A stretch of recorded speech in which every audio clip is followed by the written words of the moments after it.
Bismillahirrahmanirrahim. Assalamualaikum warahmatullahi wabarakatuh.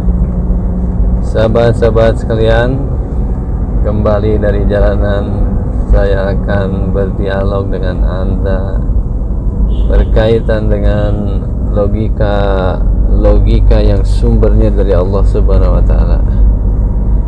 Sahabat-sahabat sekalian, menyaksikan sebuah tayangan YouTube, dan saya perhatikan ketika nonton YouTube itu saya selalu memperhatikan bagaimana cara berpikir orang. Dan saya tentunya karena belajar logika dari Al-Quran, tentu saya jadikan Al-Quran itu sebagai alat verifikasi cara orang berpikir gitu, sahabat-sahabat sekalian. Jadi saya jadikan Al-Quran itu sebagai standarnya berpikir gitu ya, karena kajian saya kan kepada Al-Quran itu saya mencoba memfokuskan diri untuk melihat satu sisi dari Al-Quran itu, yaitu cara atau pola berpikirnya. Nah, alhamdulillah sahabat-sahabat sekalian, jadi sesungguhnya ya setiap orang kalau punya ketekunan dalam melakukan kajian atau penelitian apapun itu, pasti akan ada ilmunya yang kita dapat gitu. Nah, saya juga mencoba melakukan kajian ya, dan itu tidak berjalan pendek ya sahabat-sahabat sekalian, jadi cukup panjang perjalanannya, dan sempat mengalami up and down ya dalam melakukan penelitian itu. Tapi ya alhamdulillah saya selalu menemukan cara-cara atau pola-pola berpikir yang sumbernya kepada Al-Quran itu. Dan setiap hari membaca Al-Quran itu kadang ada ya membaca untuk menghafal, setelah itu membaca untuk memahami, kemudian menemukan pola-pola berpikirnya itu sendiri. Nah, jadi sahabat-sahabat sekalian, sampai saat ini alhamdulillah sudah lumayan saya dapatkan beberapa pola-pola, dan pola-pola itu sifatnya general sahabat-sahabat sekalian. Jadi pola-pola berpikir itu sifatnya general, dan ada kesamaan dengan pola-pola berpikir yang para motivator atau quote-quote dari orang-orang terkenal di seluruh dunia ya. Itu quote-quote itu selalu saya coba hubungkan dengan Al-Quran, dan saya selalu menemukannya. Nah, sehingga persepsi saya menjadi berubah gitu tentang Islam itu. Berubahnya dalam tanda petik bukan berubah ajarannya. Jadi berubah itu saya menjadi seperti seseorang yang sedang diberi amanah oleh Allah Subhanahu wa taala itu untuk mensejahterakan dunia, untuk mensejahterakan seluruh manusia, dan untuk memperkenalkan cara berpikir Al-Quran ini atau cara berpikir Islam ini, ajaran Islam ini kepada seluruh manusia melalui pendekatan, melalui pemahaman dengan cara-cara berpikir, melalui metode atau alat dengan ya mengetahui cara berpikir Al-Quran, sehingga saya bisa menemukan cara berpikir Al-Quran itu di berbagai suku bangsa, baik suku bangsa yang sangat tradisional sampai kepada bangsa-bangsa yang sudah dianggap maju sampai sekarang. Jadi saya ketika ke kunjungan ke satu negara di wilayah timur, saya menemukan ada pola pikir yang dianut oleh masyarakat timur dari Indonesia itu. Mereka apa yang dilakukannya itu tidak bertentangan dengan Al-Quran. Kemudian saya melihat postingan foto-foto dari teman-teman yang sedang berjalan-jalan ke luar negeri, lalu mengirimkan foto-foto yang indah, sungai-sungai yang jernih, kemudian tempat-tempat yang tertata rapih, kemudian pegunungan-pegunungan yang asri dan alami. Saya melihat bahwa inilah yang diharapkan kehidupan yang sesungguhnya diajarkan dalam Al-Quran. Jadi ketertiban, keindahan, kemudian kebersihan, itu semua ajarannya ada di dalam Al-Quran. Jadi Al-Quran itu membangun pola pikirnya, pola pikir bagaimana kita hidup harus bersih, pola pikir bagaimana kita hidup harus selalu rapih, memperhatikan masalah keindahan, memperhatikan konservasi alam, konservasi gunung, konservasi air. Itu pola pikirnya ada di dalam Al-Quran. Nah, jadi sahabat-sahabat sekalian, saya kaget sekali ketika nonton sebuah tayangan YouTube di mana orang itu sedang menyalah-nyalahkan, bahkan dengan bahasa-bahasa sarkas, bahasa-bahasa yang melecehkan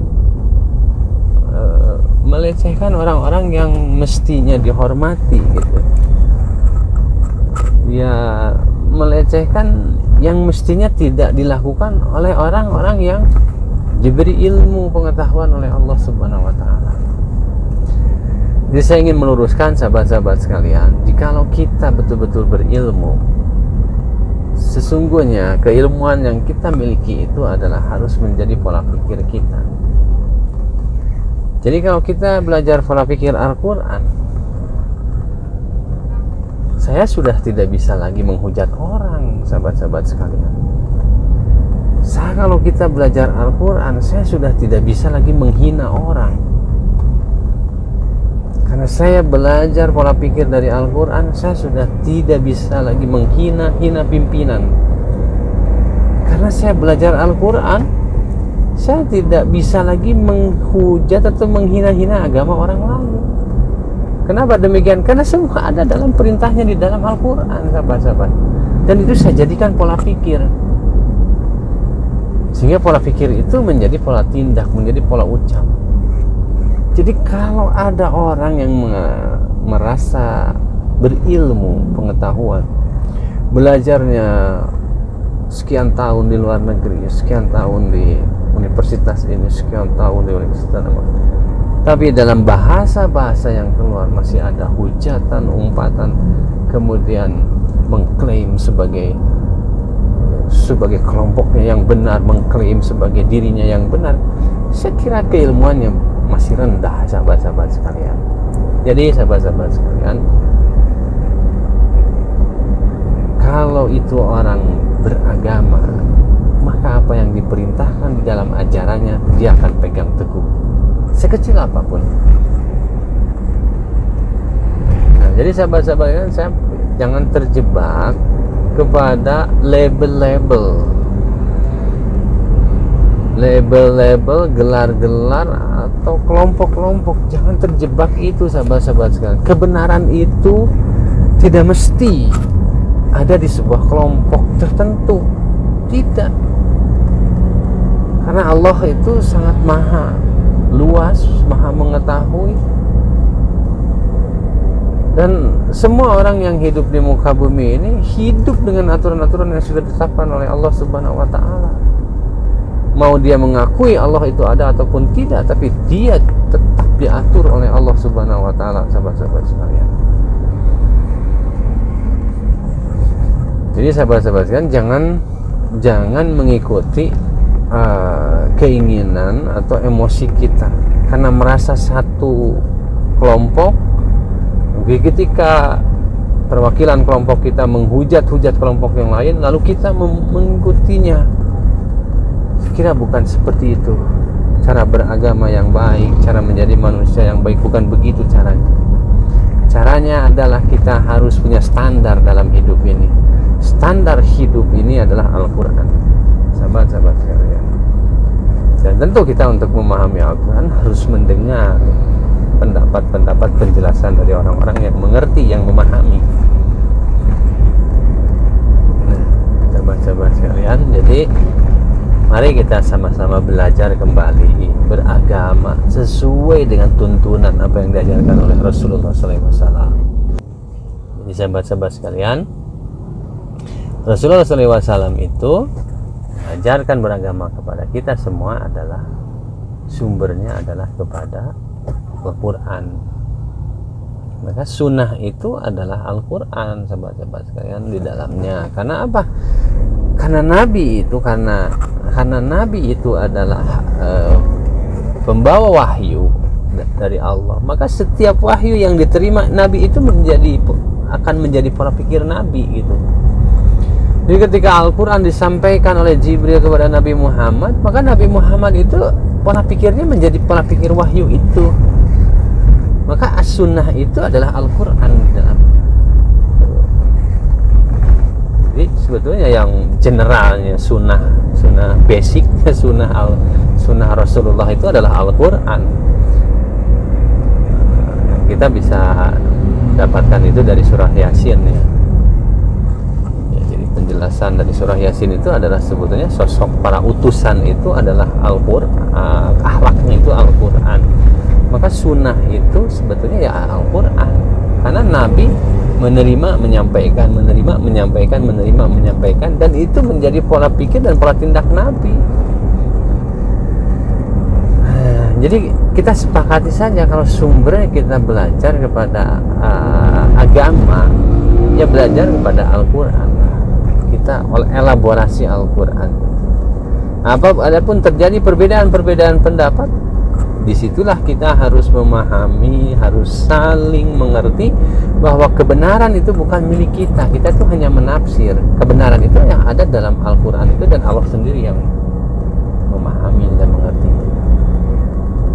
Jadi manusia ini tidak bisa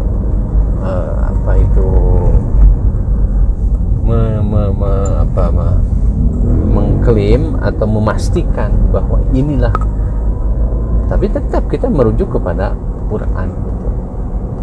Nah, adapun kalau ada penyimpangan yang sekiranya sangat jelas penyimpangan itu terjadi, ya kita juga tentu tidak bisa menyepakatinya. Tapi kalau perbedaan hanya karena perbedaan saya harus berdiri, dia harus duduk, karena perbedaan harusnya 1 liter menjadi 3 liter, itu kan perbedaan bukan hal yang prinsipil. Nah, sahabat-sahabat sekalian, jadi sekali lagi saya sampaikan di sini, beragama itu sumbernya lah kepada Al-Quran. Adapun tafsir dari pendapat orang, dari buku ini, dari kitab ini, pendapat orang dari kitab ini, itu kan hanya untuk memperkuat bahwa persepsi kita itu juga dikemukakan orang. Tapi kebenaran itu tidak terletak pada orang yang mengungkapkannya, tidak terletak pada kitab siapanya, tetapi kembalikan kepada Al-Quran, karena Al-Quran itulah yang milik Allah itu, yang lisan Allah itu ya Al-Quran. Jadi ketika semua merujuk kepada Al-Quran, berarti kan tidak ada yang merasa benar nantinya. Artinya kalau tidak merasa benar, ya kita tidak berhak menghujat orang, tidak berhak menyalahkan orang, tidak berhak menghina orang, mengevaluasi kamu benar, ini salah. Jadi sahabat-sahabat, mari kita beragama dengan akal sehat. Supaya kita berakal sehat, maka pola pikir kita harus bersumber kepada sumber yang benar. Ya, sumber yang benar itu harus kita yakini dan sudah terverifikasi, banyak fakta, banyak bukti. Al-Quran itu sumber yang benar, sahabat-sahabat sekalian. Sudah terverifikasi secara ilmiah, sudah terverifikasi secara historis, dan Al-Quran itu bisa membuktikan dirinya sendiri adalah benar. Demikian sahabat-sahabat sekalian, jangan mengimani apa yang saya sampaikan, tapi imani ayatnya. Kalau terjadi perbedaan pendapat, ayatnya saja yang imani, dan silahkan Anda pikirkan sendiri. Demikian sahabat-sahabat sekalian, billahi taufiq wal hidayah. Wassalamualaikum warahmatullahi wabarakatuh.